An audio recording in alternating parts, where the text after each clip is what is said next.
मित्रांनो, मी प्राध्यापक अजय कुमार सिंगावमध्ये आपल्या भूगोलच्या लेक्चरमध्ये तुमचं स्वागत करत आहे। कालपासून आपण महाराष्ट्राचा भूगोल म्हणजे काय ते समजून घेतलेला आहे। त्याच्याविषयी टॉपिक कोणते आहेत ते आपण समजून घेतलेले आहे। तर आपण पहिल्या टॉपिकला सुरुवात केलेली होती। तर कालच्या तासिकेमध्ये आपण काय पाहिलं?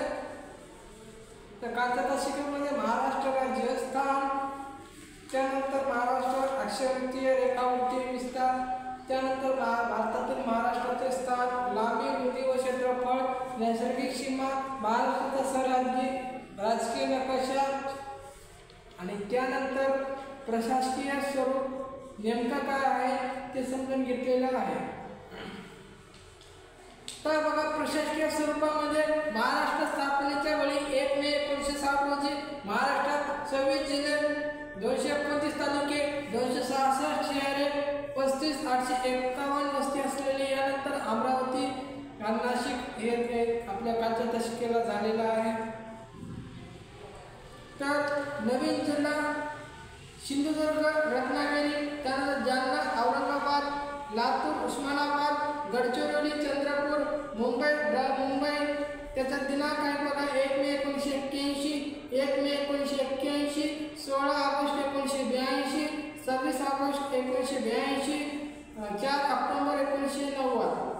त्यानंतर वाशिम, अकोला 1 जुलै 1998, नंदुरबार, धुळे 1 जुलै 1998, हिंगोली, परभणी 1 मे 1999, गोंदिया, भंडारा 1 मे 1999, नंबर 10 आहे पालघर, ठाणे 1 ऑगस्ट 2014।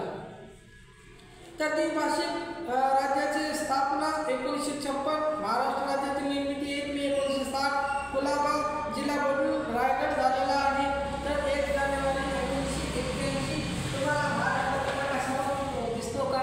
तर हे महाराष्ट्र जिल्ह्याची पुनर्रचना आहे। त्याचा लातूर, त्यानंतर मुंबई, उपनगर, रायगड, धुळे वगैरे जे हे आहेत ना महाराष्ट्राचा जो नकाशा आहे, त्या नकाशामध्ये माहिती दिलेली आहे।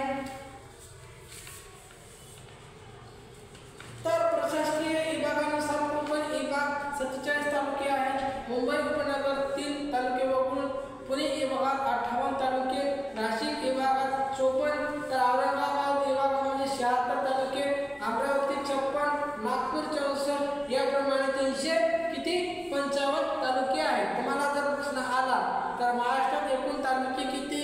तर पहिल्यामध्ये 351, 352, 354, 355। आपलं उत्तर कोणते? 355। तर 2011च्या जनगणनेनुसार महाराष्ट्रात वस्ती असलेल्या गावची संख्या 40,959, तर वस्ती नसलेल्या गावची संख्या 2,706 आहे। तर शहराची लोकसंख्या 534 आहे। तर 2019-20 नुसार स्थानिक प्रशासनासाठी राज्यात 64 जिल्हा परिषदा, 351 पंचायत समित्या, 27,832 ग्रामपंचायती आहेत। तर नागरी भागात 70 महानगरपालिका, 241 नगर परिषदा, 128 नगरपंचायत, शहराची संख्या 534 व 7 कटक मंडळं कंटेनमेंट बोर्ड आहेत। तर संदर्भ महाराष्ट्र पाहणी 2020-21 आहे। तर एकूण प्रशासकीय विभाग 6 आहेत। आपण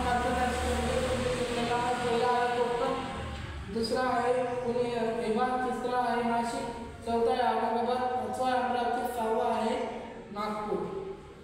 तर आपण जिल्ह्याची माहिती संपूर्ण घेतलेली होती।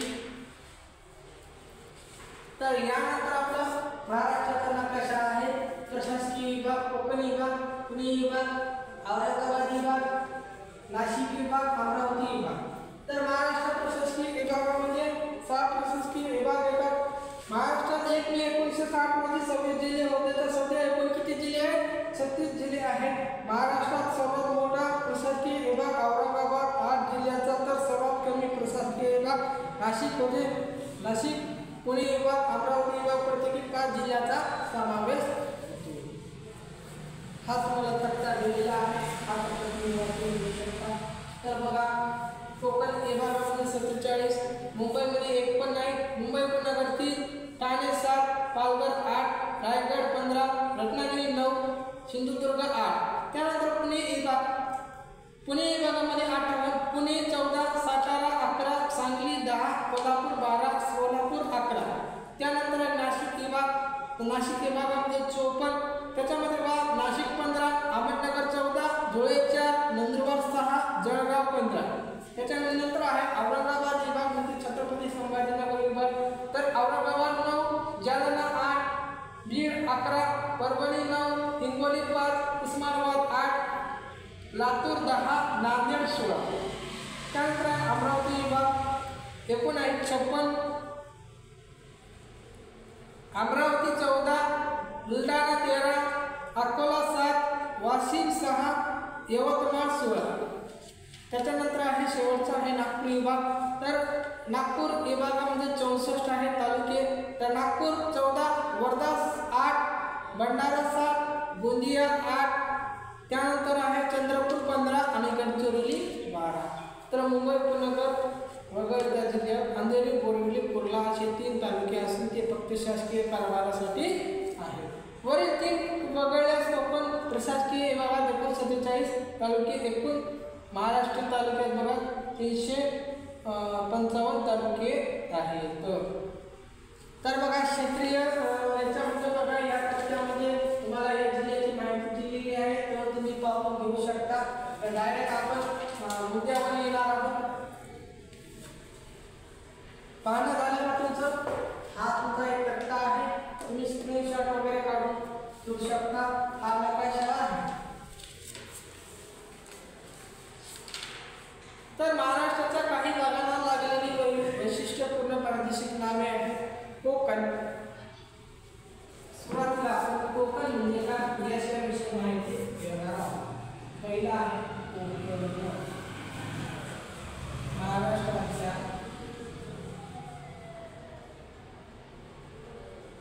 महाराष्ट्राच्या काही भागात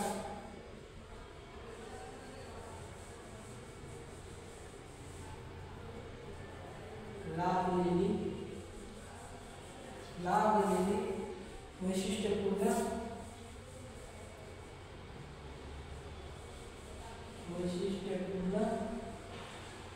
प्रादेशिक नावे,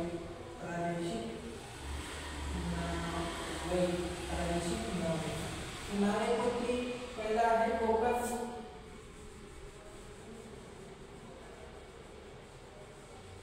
आहे कोकण, तर विद्यार्थी मित्रांनो कोकणामध्ये बघा महाराष्ट्र पर्वत, सह्याद्री पर्वत आणि अरबी समुद्राच्या दरम्यान असलेला अरुंद किनारपट्टीचे म्हणजे कोकण आहे. कोकणात एकूण 7 जिल्हे आहेत. कोकणातील अरबी समुद्रालगत तालुक्याची माहिती 1.17 मध्ये तक्त्यामध्ये दिलेली आहे. त्यानंतर आहे घाटमाथा,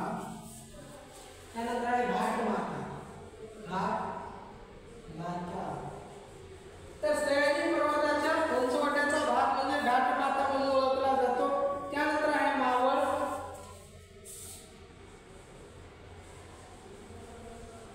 आपण इतिहासामध्ये पाहिलं बघा मावळ म्हणजे काय इत्यादी त्याविषयी माहिती घेतलेली आहे.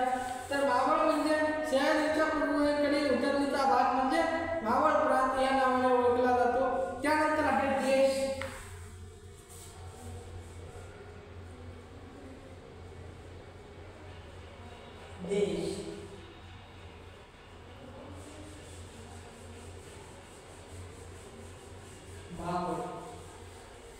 तर सह्याद्रीच्या पूर्व बाजूला महाराष्ट्राचा देश हा प्रादेशिक विभाग असून महाराष्ट्राच्या विकासात देशाचा महत्त्वाचा वाटा आहे.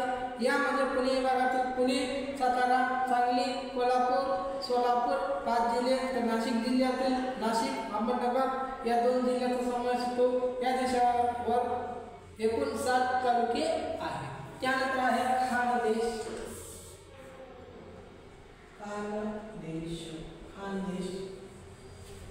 तर खानदेश अशाच प्रकारचे खानदेश हा देखील प्रादेशिक सुप्रसिद्ध आहे. उत्तर महाराष्ट्रातील तापी खोऱ्यातील धुळे, नंदुरबार, जळगाव या 3 जिल्ह्यांना काय म्हटलं जातं? खानदेश म्हटलं जातं. खानदेशामध्ये जमीन सुपीक व काळी असून कापूस व केळी या महाराष्ट्रामध्ये प्रसिद्ध आहेत. खानदेशात एकूण 3 तालुके म्हणजे 3 जिल्हा आहेत. 3 जिल्हे आहेत समाविष्ट त्याच्यामध्ये बघा. त्यानंतर आहे मराठवाडा. मराठवाडा त्याला औरंगाबाद म्हणजे प्रादेशिक जिल्ह्यामध्ये ओळखलं जातं. तर मध्य महाराष्ट्रातील गोदावरी नदीच्या पुढ्यास मराठवाडा हे प्रादेशिक नाव मिळाले. हा प्रदेश असा वृक्ष म्हणजे दुष्काळ सदृश आहे, परंतु गोदावरी नदीच्या तीरावर निवासी व पैठणसारखी पवित्र तीर्थक्षेत्रे आहे. मराठवाड्यातील औरंगाबाद प्रशासकीय विभागाच्या समावेश होतो. मराठवाड्यात एकूण 8 जिल्हे आहेत. मराठवाड्यामध्ये एकूण किती जिल्हे आहेत? 8 जिल्हे आहेत. त्यानंतर आहे विदर्भ. तर नागपूर हे प्रवास विदर्भ किंवा वराड या नावाने ओळखले जाते. आपण वराडी माणसं अशा अभिमानाने नागपूरकर सांगतात. तेथील सुपीक काळी जमीन व कापूस संत्री यांचा अगदी निकटचा संबंध वराड या शब्दाशी आहे. यामध्ये अमरावती विभागात 5 जिल्हे तर नागपूर प्रशासकीय विभागात 6 जिल्ह्याचा समावेश होतो. विदर्भात एकूण 11 जिल्हे आहेत. तर यानंतर हा नकाशा तुम्हाला दिसतो का? हा नकाशाचा एक फोटो तुम्ही काढून घेऊ शकता. त्यानंतर हा पट्टा आहे महाराष्ट्र देशानुसार सीमालगतचे राज्य व संघराज्य प्रशासकीय विभाग जिल्हे व तालुक्याची संख्या किती दिली याच्याविषयी माहिती या पुस्तकामध्ये दिलेली आहे. आपल्याला जास्त वेळ नाही कारण की आपण मराठी बरोबर भूगोल, इतिहास, राज्यशास्त्र इत्यादी विषय घेत आहोत. तर कारण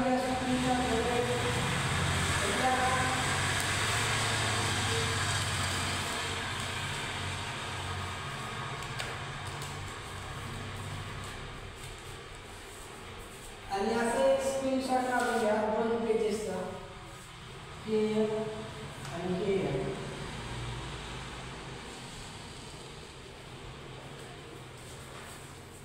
त्यानंतर महाराष्ट्र तालुका पायाभूत नकाशा. महाराष्ट्रात 43 तालुके पुणे विभागात 58, नाशिक 54, औरंगाबाद 76, अमरावती 56, नागपूर 64, महाराष्ट्रात एकूण 355 तालुके आहेत.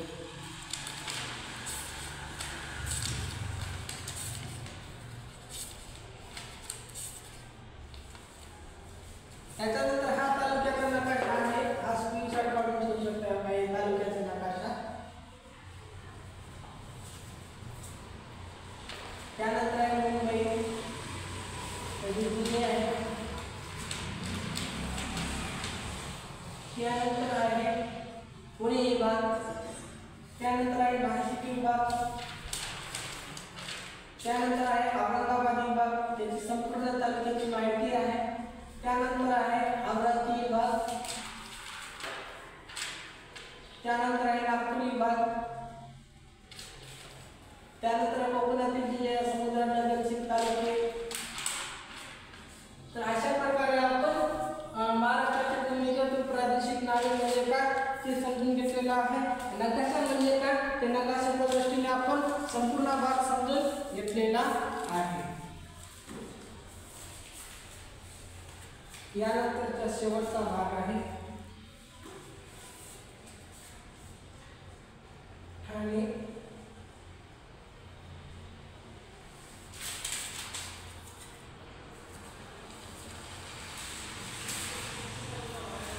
तर ठाणे जिल्ह्यामधून विभाजन नवीन पालघर जिल्ह्याची निर्मिती. ठाणे जिल्हा महाराष्ट्र शासनाने 1 ऑगस्ट 2014 रोजी मूळ ठाण्याचे विभाजन करून ठाणे जिल्हा व नवीन पालघर जिल्ह्याची निर्मिती केली. क्षेत्रफळ आहे कोकणात ठाणे जिल्ह्याचं भौगोलिक स्थान पालघर जिल्ह्याच्या दक्षिणेस आहे. तर ठाणे जिल्ह्याचे क्षेत्रफळ 4,214 आहे. तर सीमा आहे ठाणे जिल्ह्याचा वायव्य उत्तरेस पालघर जिल्हा, ईशान्येस नाशिक जिल्हा, पूर्वेस अहमदनगर जिल्हा, आग्नेयेस पुणे जिल्हा, दक्षिणेस रायगड जिल्हा, मुंबई उपनगर जिल्हा, पश्चिम कोपऱ्यात अरबी समुद्र आहे. तर तालुके ठाणे जिल्ह्यात एकूण 7 तालुके आहेत. ठाणे, भिवंडी, शहापूर, कल्याण, उल्हासनगर, अंबरनाथ, मुरबाड जिल्हा. तर प्राकृतिक रचना आहे. ठाणे जिल्ह्याच्या बराचसा भाग सतत मैदानाचा आहे, पूर्व भाग डोंगराळ व उत्तराचा आहे. ठाणेच्या पूर्वेस समुद्रलगत समांतर उत्तर दक्षिण दिशेने टेकड्याचे कटक पाहायला मिळते. यामुळे किनाऱ्यापासून सतत हवेत अलग झाला आहे. या टेकड्या समुद्र किनाऱ्यापासून 6 ते 10 अंतरावर आहेत. ठाणे जिल्ह्याचा मुख्यतः उल्हास नदी वाहते. उल्हास नदी म्हणजे उल्हास नदीचा उगम लोणावळ्याजवळ रायगड जिल्ह्यातील तुंगोली उत्तरेस लाला बोरघाटातून ठाणे जिल्ह्यात उतरते. तिला अनेक उपनद्या आहेत. यापैकी ठाणे जिल्ह्यातील बारवी भातसा या महत्त्वाच्या उपनद्या आहेत. तर यानंतर नदी प्रणाली या टॉपिकमध्ये बघूयात. तर उल्हास नदीच्या लांबीची आहे 122 किमी आहे. तर कोकणामध्ये वैतरणा नदीच्या तालुक्यात उल्हास नदीच्या लांबीनुसार दुसरा क्रमांक लागतो. त्यानंतर आहे खाड्या. तर ठाणे जिल्ह्याच्या पश्चिम किनाऱ्यालगत अनेक खाड्या आहेत. यामध्ये भरतीचे पाणी शिरते. बऱ्याचसा सखल भाग जलमय होतो. मोठ्या खाड्या भिवंडी चिंचणी आहेत. ते बेटे सालसेट. तर ठाणे जिल्ह्यातील सालसेट बेटाचा उत्तर भाग ते मुख्य भूमीपासून उल्हास खाडीद्वारा अलग झालेले भूभागाच्या पुनर्द्वाराद्वारे खाडी मुंबई बेटाशी जोडली आहे. तलाव शहापूरच्या उत्तर भागात उदरवर भातसा येथे धरण बांधून भातसा तलाव निर्माण केले आहे. भिवंडी तालुक्यात तारसा नदीवर धरण बांधले. यानंतर आहे नवीन पालघर जिल्हा. तर महाराष्ट्र शासनाने 1 ऑगस्ट 2014 रोजी ठाणे जिल्ह्याचे विभाजन करून पालघर जिल्ह्याची निर्मिती केली. महाराष्ट्रात 36वा पालघर जिल्हा आहे. स्थान व क्षेत्रफळ कोकणामध्ये सर्वात उत्तरेकडील पालघर जिल्हा आहे. पालघर जिल्ह्याचे क्षेत्रफळ 344 चौरस किमी आहे. तर सीमा आहे बघा.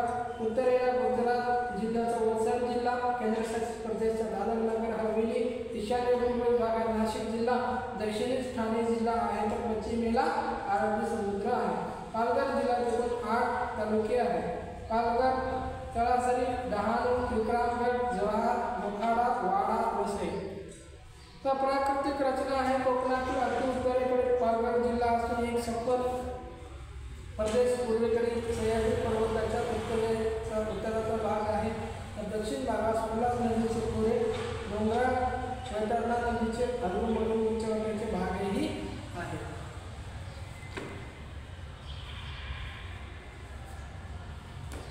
तर नदी प्रणाली बघा. पालघर जिल्ह्यातून प्रामुख्याने वैतरणा नदी उतरते. वैतरणा नदीचे बघा. वैतरणा नदीचा उगम नाशिक जिल्ह्यातील त्र्यंबकेश्वरच्या डोंगरात होतो. यांचे भौगोलिक स्थान नदीच्या उगमाच्या विरुद्ध बाजूस आहे. तर वैतरणा नदीची लांबी 154 किमी आहे. कोकणातील सर्वात मोठी वैतरणा नदी आहे. वैतरणा नदी ही वाळा, शहापूर, पालघर तालुक्यातून वाहते. शेवटी अरबी समुद्राला अर्नाळा आडीतून मिळते. पालघर जिल्ह्याला जवळजवळ उत्तर भाग वैतरणा नदीचा पर्याय आपल्याला आहे. तर महत्त्वाच्या उपनद्या सूर्या, पिंजाळ, देवीराजा, तानसा आहे. तर गरम पाण्याचे झरे असे पालघर जिल्ह्यातील गरम पाण्याचे झरे अनेक उदाहरणार्थ आढळतात. वसई जिल्ह्यात तानसा नदीच्या परत अकोलोली, गणेशपुरी, वज्रेश्वरी गरम पाण्याचे झरे आहेत. पालघर तालुक्यात कोकणर, हेमस्वर व सातवली येथेही गरम पाण्याचे झरे आहेत. तर बघा इथे हे नकाशा आहे ठाणे जिल्ह्याचा. त्यानंतर आहे पालघर जिल्ह्याचा 49वा जिल्हा आहे. तर अशा प्रकारे राजकीय व प्रशासकीय विभाग म्हणजे काय ते आजच्या काशिकेमध्ये समजून घेतलेले आहे. जर व्हिडिओ आवडला तर लाईक करा, शेअर करा, सबस्क्राईब करा. धन्यवाद. भेटू आपण अर्थशास्त्राच्या लेक्चर.